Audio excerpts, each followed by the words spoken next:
Tak, selamat datang di Blitar Talk bersama saya Risa Ismaya. Kali ini kita akan membahas berbagai informasi seputar Blitar yang tentunya akan kita hadirkan untuk Anda semuanya. Dengan tema yang luar biasa, dengan narasumber yang luar biasa. Kali ini saya juga hadir bersama dengan beliau-beliau yang siap memberikan informasi terupdate terkait dengan Blitar di Blitar Talk ya. Untuk edisi perdana kali ini bersama dengan dua narasumber yang sudah hadir di studio kali ini.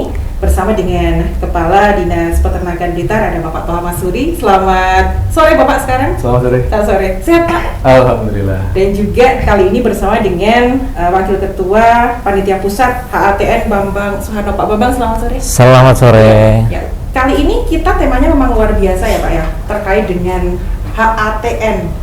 Kalau saya bilang HATN pasti yang di rumah juga bertanya-tanya, HATN itu opo tuh Mbak Risa? Pasti banyak yang gitu ya Pak ya? Betul. Memang kita bikin penasaran Pak. Karena episode perdana seperti ini kita berkenalan dengan tema, juga berkenalan dengan narasumber yang memang jauh-jauh datang ke Blitar dengan misi, tentunya ada misi mengenalkan berbagai hal yang luar biasa yang sebenarnya Blitar punya Pak.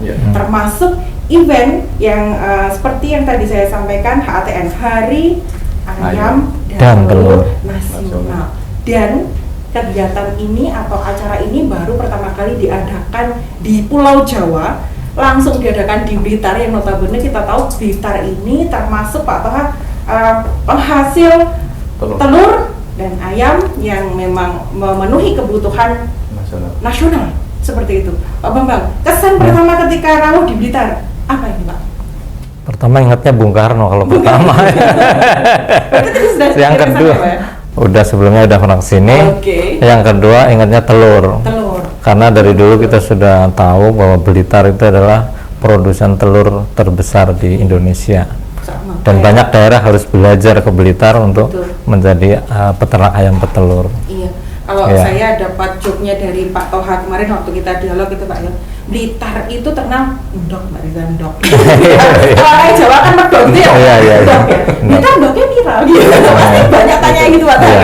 Nah, kemarin mungkin Pak Toha juga karena yang saya tahu Pak Toha akhir-akhir ini banyak bersosialisasi tentang bagaimana cara kita untuk memberikan edukasi ke masyarakat pentingnya telur dan ayam gitu ya Pak ya.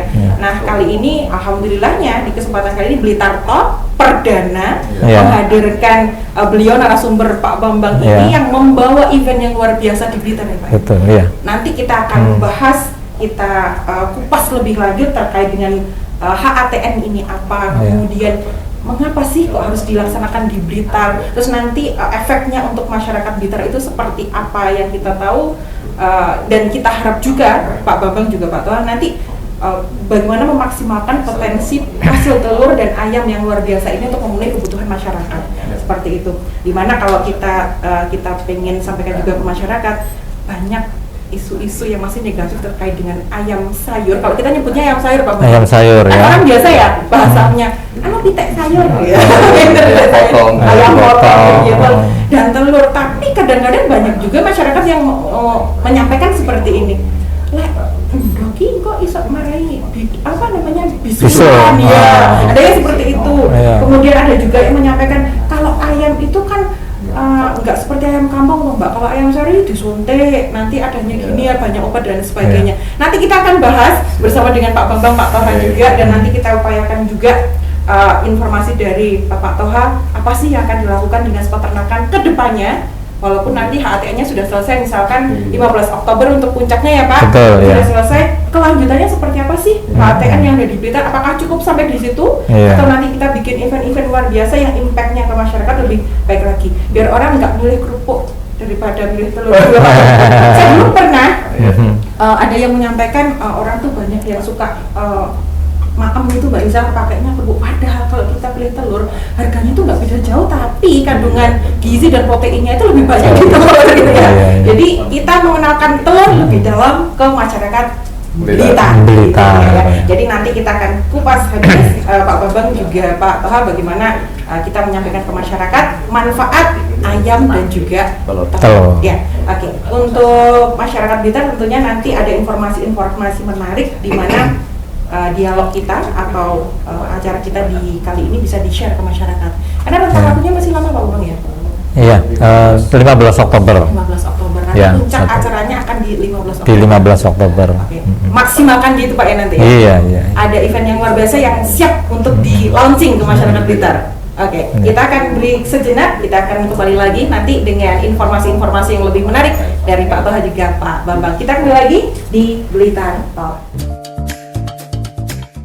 Oke, kembali lagi di Blitar Talk dan kali ini masih bersama dengan narasumber yang luar biasa yang sudah hadir di studio saya di edisi perdana yang siap berbagi informasi terkait dengan berbagai kegiatan yang nantinya bisa bermanfaat untuk masyarakat Blitar ya. Kalau kita bilang HATN, Hari Ayam dan Telur Nasional, itu luar biasa. Orang mindsetnya kalau di Blitar, ini Pak Toha ya, sudah kalau Blitar ini endok dan ayam gitu ya. Itu bahasa yang sering saya dengar Pak. Dan mungkin Pak Toha juga sekarang di Dinas Peternakan ya Pak ya. Itu mulai sering, Pak di Blitar itu yang terkenal apa?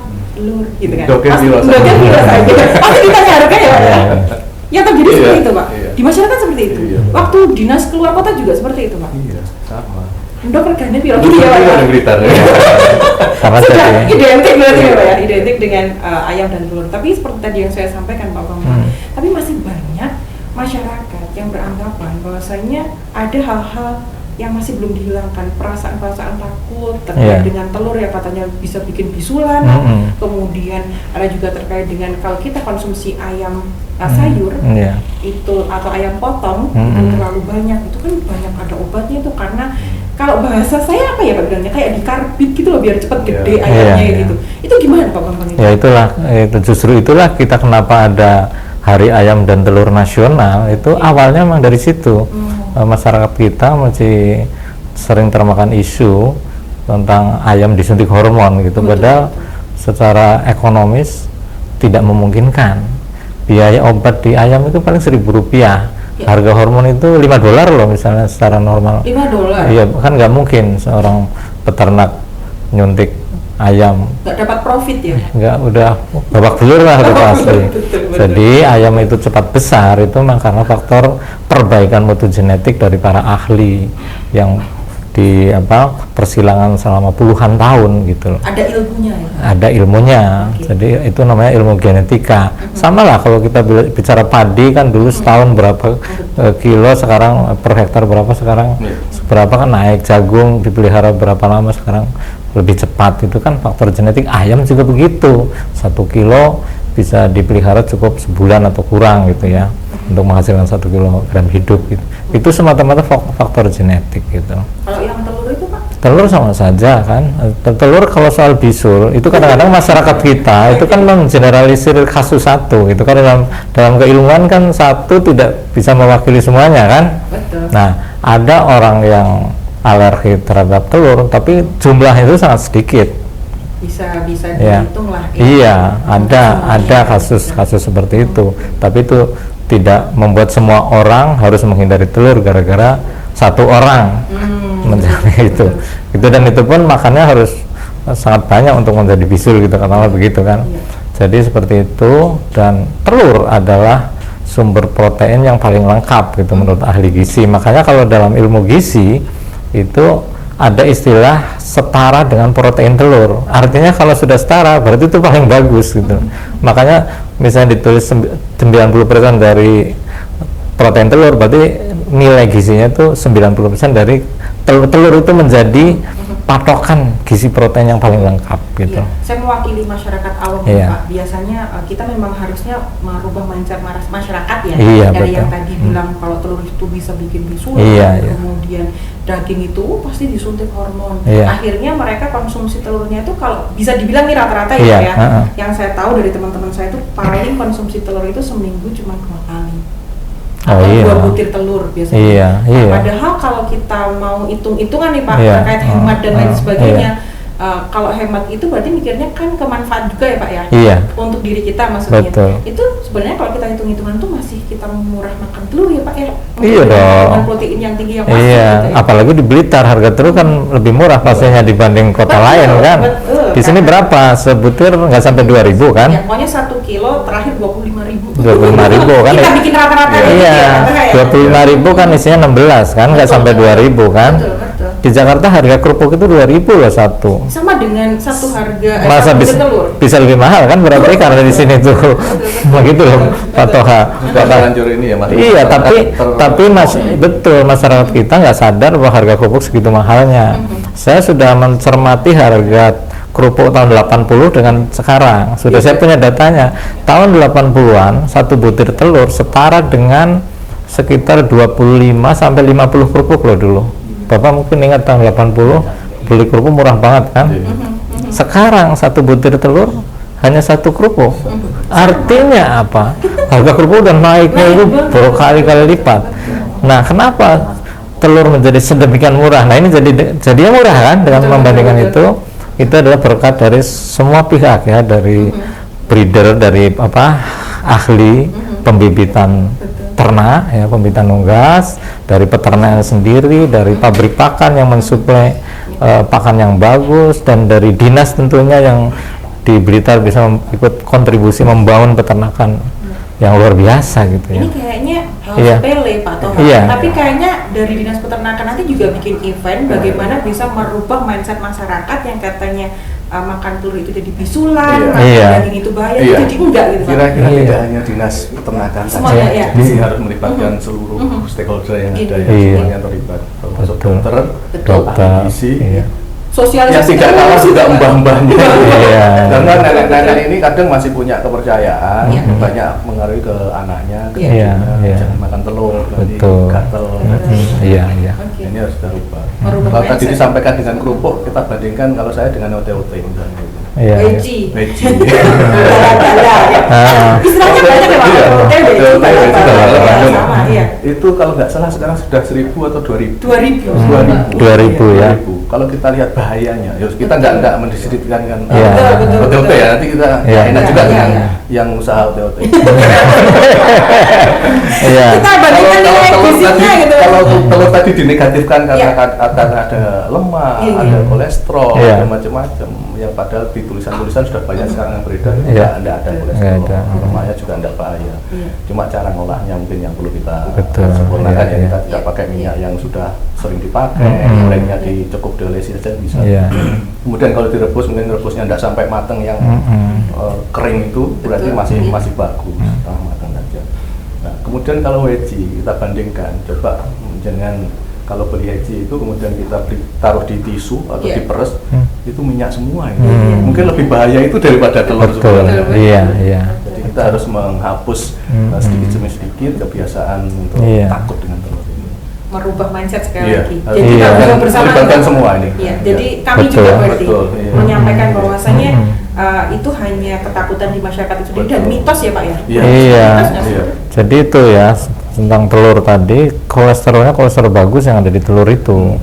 Kemudian banyak bahaya karena masalah masaknya tadi, minyaknya itu.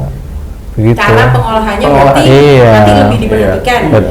Biar nilai gizi dan proteinnya itu bisa masuk ya. Lebih banyak menghilangkan yang bahayanya kayak gitu.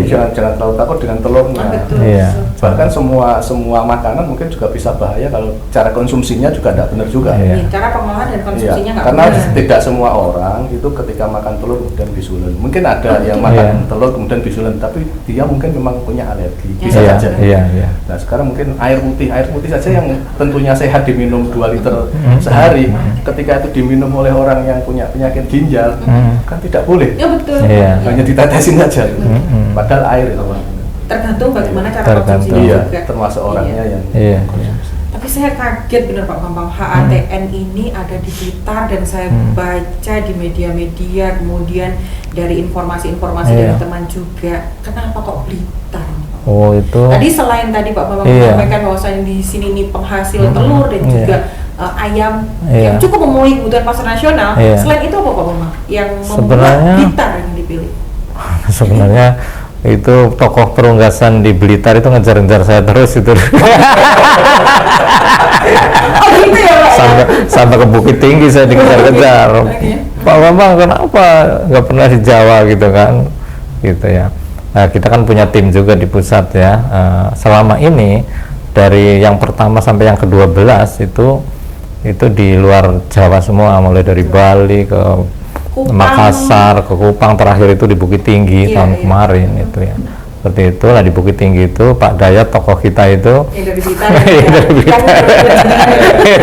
itu langsung ini gerak cepat. Gimana kalau kita dari Blitar? Ya, akhirnya disitulah kita putuskan dengan mempertimbangkan bukan sekedar karena usulan beliau, tetapi memang kita juga mempertimbangkan banyak hal. Salah satunya itu tadi bahwa Blitar adalah sentra perunggasan khususnya petelur di Indonesia.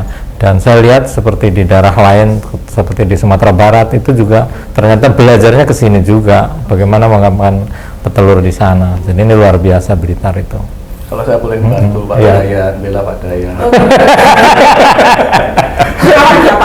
Telurnya lengkap. Nah, ini telur ayam kampung, telur ayam ras punya, telur ayam bebek, telur bebek lengkap ya, lengkap. Dan ada juga telurnya serdadu yang bulat-bulat kecil juga, lengkap semua ada seperti ini. Semua ada. Iya. Jadi apa yang dibutuhkan masyarakat, insya Allah di Blitar ada semua. Iya. Ya. Berarti nanti tinggal nunggu upaya juga nih dari Dinas Peternakan. Kan kalau HATN ya Pak ya, untuk fokusnya nanti di tanggal 15 Oktober. 15 itu acara puncaknya. Ada kegiatan apa aja Bu Pak nanti? Besok kita seminar di Unisba. Iya. Tentang pulet ya. Pulet itu apa ya? Ayam darah Pak ya.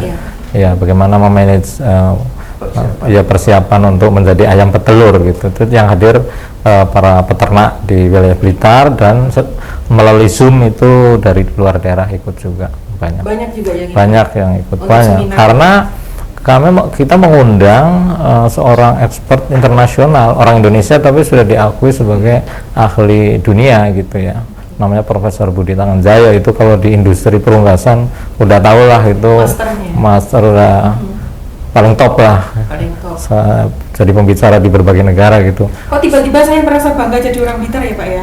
Harus dong. Karena ya kita tahu kalau kan biasanya sesuatu itu ketika orang luar dulu yang maksudnya orang luar daerah gitu Pak ya, nyampaikan Blitar ini top loh, ternyata penghasil telur dan ayam yang begitu luar biasa. Kok kamu nggak bangga? Lah apa bangga harus teriak-teriak ya? Saya ekspresikan dengan saya mensyukuri di Blitar ada seperti itu, dan berarti nanti tinggal saya sampaikan ke dinas terkait karena memang saya di media begitu, Pak Toha, Pak Bambang. Jadi saya pengen tanyanya ke Pak Toha ini, nanti setelah ada HATN ini acaranya berlangsung dengan semoga sukses misalnya seperti itu. Nanti upaya kedepannya dari dinas seperti apa nih Pak? Kan nggak harus sampai HATN berhenti sudah selesai kan Pak? Pasti ada kelanjutannya dari dinas nanti seperti apa? Itu seperti apa Pak? Ya kalau harapannya yang jelas itu pengaruh pada masyarakat kita juga, nasional juga. Karena tingkat konsumsi telur kita itu di nasional masih rendah. Ini harus kita tingkatkan. Itu bukan hanya di peternakan tentunya ya, semua. Sinergi saya sampaikan semua tadi. Kemudian ya di bidang kami sendiri tentunya kita meningkatkan pembinaan di budidaya. Perunggasan ini harus kita tingkatkan kualitasnya, karena persaingannya juga semakin tinggi. Beberapa daerah juga sudah mulai bikin peternakan. Nah, di Blitar harus yang ini dulu jadi sentralnya perintisnya ya, hilang gitu. Gurunya itu Blitar itu gurunya petelur itu. Tapi selama mobiling ini Pak Toha yang masih jadi kunci ya di Blitar ini masih jadi unggulan ya Pak kira-kira dari peternak-peternak apa Pak? Salah satunya adalah cell mixing. Jadi karena pakan ini mahal, nah ini jalan mencampur pakan sendiri. Bikin pakan sendiri. Pakan mandiri. Ini yang harus kita tingkatkan. Oke, Pak Toha, kita break sejenak, masih di Blitar Talk. Kita akan mulai lagi setelah informasi berikutnya.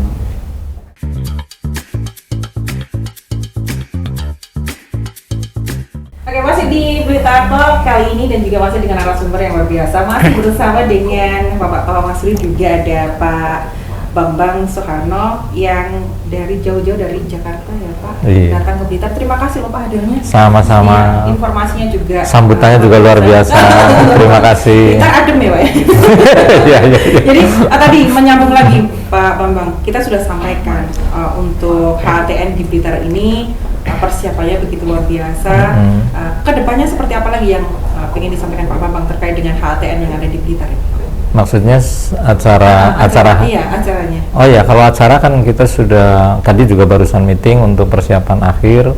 Jadi nanti banyak acara dalam rangka menyongsong maupun hari-harinya. Jadi masyarakat Blitar diharapkan partisipasi ya, karena ini kebanggaan Blitar. Nanti ada jalan sehat, ada senam bersama, ada basar, mungkin juga teman-teman peternak akan jual telur murah dan sebagainya. Itu manfaatkan momen itu. Kemudian juga ada berbagai macam talkshow ya, edukasi melalui radio dan lain-lain itu ya, sehingga ini mudah-mudahan akan berdampak ya. Kalau konsumsi telur dan ayam itu meningkat, tentu saja kita punya peluang Blitar akan semakin besar sebagai produsen telur dan ayam gitu ya. Modalnya Blitar juga untuk mempublikasikan kekayaan yang ada di Blitar. Iya, jangan-jangan banyak masyarakat yang kurang tahu. Kalau kami orang peternakan sih paham betul, tapi di luar itu. Kemudian juga ada sosialisasi gizi ya. Nanti insya Allah Ibu Gubernur akan membuka acara. Ya, gitu. Kita akan tunggu nanti HATN seperti apa, Pak Bambang, dan semoga dengan hadirnya di Blitar ini memicu daerah-daerah di Pulau Jawa lain juga berkesempatan untuk menjadi tuan rumah, karena selama ini banyak di luar pulau ya Pak Bambang. Betul, iya. Nanti seperti itu HATN. Untuk kelanjutannya nanti juga setelah HATN mungkin dari teman-teman panitia seperti apa Pak? Oh iya, jadi kita sudah sampaikan kepada panitia lokal atau panitia khusus bahwa HTN itu jangan berhenti di sini, karena misi kita kan mengedukasi masyarakat supaya lebih banyak mengkonsumsi ayam dan telur ya, sehingga harus diteruskan itu. Tadi juga sudah punya ide seperti membantu telur ke masyarakat untuk mengatasi masalah stunting dan sebagainya gitu kan Pak ya.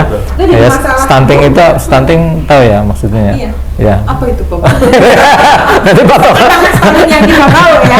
Karena memang pemenuhan gizi yang Iya, jadi masalah lambat tumbuh gitulah bahasanya kan ya. Lambat cerdas. Jadi masalah serius loh Pak. Masalah serius di Indonesia, dan Presiden juga menyampaikan salah satu yang bisa berperan untuk mengatasi itu adalah telur. Ya kan, karena itu paling mudah untuk dibagi-bagi. Nah, itu jadi harapan kami itu diteruskan, dan tahun depan tetap ada acara HTN di sini mandiri gitu loh, supaya dengan semua panitia lokal. Iya, dong, terus saja gitu. Jadi ini embrionya. Iya, jadi supaya setiap tahun karena di daerah lain juga tetap mengadakan yang sudah pernah jadi. Dilanjutkan pokoknya ide-ide kampanye gizi ayam dan telur itu diteruskan di berbagai daerah. Jadi syukur alhamdulillah itu mudah-mudahan membantu konsumsi meningkat, sehingga perunggasan atau peternakan unggas itu semakin terus maju. Begitu. Jadi dan sampai jauh ke sana ya Bapak. Dan ini ya, Indonesia itu termasuk 10 besar produsen telur dan ayam dunia loh. Dunia ya Bapak. Dunia loh, negara Indonesia itu. Dengan konsumsi masih rendah loh. Coba kalau kita tingkatkan. Sekarang nomor 10, mungkin nanti nomor bisa harusnya dengan penghasil telur dan ayam terbesar, harusnya konsumsinya juga lebih besar. Iya, justru itu. Iya, harusnya begitu. Jadi kita konsumsi meningkat, nggak usah khawatir. Teman-teman peternak tetap bisa menyediakan, tidak perlu impor. Cukup diatasi dengan produksi dalam negeri. Iya, bisa itu. Semoga terjadi seperti itu. Iya, betul. Teman-teman sekarang, Pak, kalau tadi saya disampaikan oleh Pak Bambang, HATN harus berlanjut dengan tim atau panitia dari lokal yang upayanya bisa mempertegas bahwasanya kalau kita konsumsi telur dan daging ayam itu memang dibutuhkan untuk mengatasi misal stunting tadi yang disampaikan oleh Pak Bambang. Kalau dari Dinas Peternakan seperti apa Pak yang mungkin bisa disampaikan terkait dengan HATN, kemudian event-event yang diselenggarakan oleh teman-teman dari ternak ini Pak? Ya, saya kira apa yang disampaikan Pak Bambang saya sangat setuju ya, kita bisa tiap tahun diadakan kegiatan seperti ini sehingga bisa menumbuhkan kesadaran pada masyarakat untuk meningkatkan konsumsi telur yang tadi masih rendah. Kemudian yang kedua, Blitar ini yang sebagai produsen telur jangan sampai nanti juga hilang. Kita harus bangkit, titik tolak ini sekarang kita ditaruh di Blitar hari ayam dan telur ini. Saya kira ini satu titik tolak yang bagus, karena beberapa saat yang lalu kita kan sempat agak terpuruk ya tentang kita. Jadi ini masa bangkit yang bagus dengan meningkatkan budidaya yang lebih baik lagi. Kemudian selain di bidang usahanya yang para pengusaha telurnya, ini kita juga meningkatkan pada masyarakat agar memanfaatkan pekarangannya. Jadi dipakai untuk pelihara ayam 1-2 ekor kan nggak masalah, bisa memenuhi kebutuhan untuk dirinya sendiri. Sosialisasi lagi ya, Pak ya. Itu nanti kemudian yang tidak kalahnya tadi adalah ikut sertanya para peternak-peternak usaha-usaha ini untuk membantu para penderita stunting agar segera tergusur stunting. Jadi Blitar nggak ada, masa Blitar yang pusatnya telur masih ada stunting, ini kan sangat ironi. Nah, ini dari teman-teman peternak ini juga punya upaya untuk membantu kita dari pemerintah untuk menyisihkan sebagian hasil telurnya ini disampaikan para penderita stunting. Ini nanti kira-kira sangat membantu sekali untuk membantu mengentaskan Blitar dari stunting. Dan yang pasti disampaikan Pak Bambang tadi, ketika sudah dilimpahkan ke panitia lokal untuk tahun-tahun berikutnya Pak Bambang ya, otomatis di Dinas Peternakan support dong Pak. Kita akan bersama dengan semua komponen yang ada ya. Kita di Blitar ini sudah membentuk banyak kelompok Pak. Jadi selain ada PINSA, ada asosiasi-asosiasi yang lain, ada koperasi yang lain, sehingga para peternak itu bisa hidup berkelompok yang akan memudahkan kami dalam mengadakan pembinaan maupun menyampaikan informasi. Yang pasti seperti itu.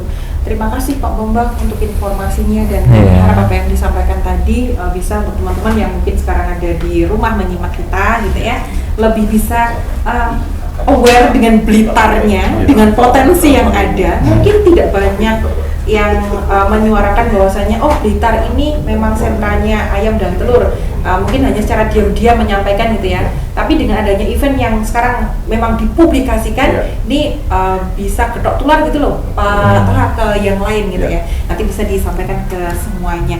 Pak Toha, terima kasih waktunya. Sama-sama. Pak Bambang di edisi perdana Blitar Talk, terima kasih sudah datang ke Blitar.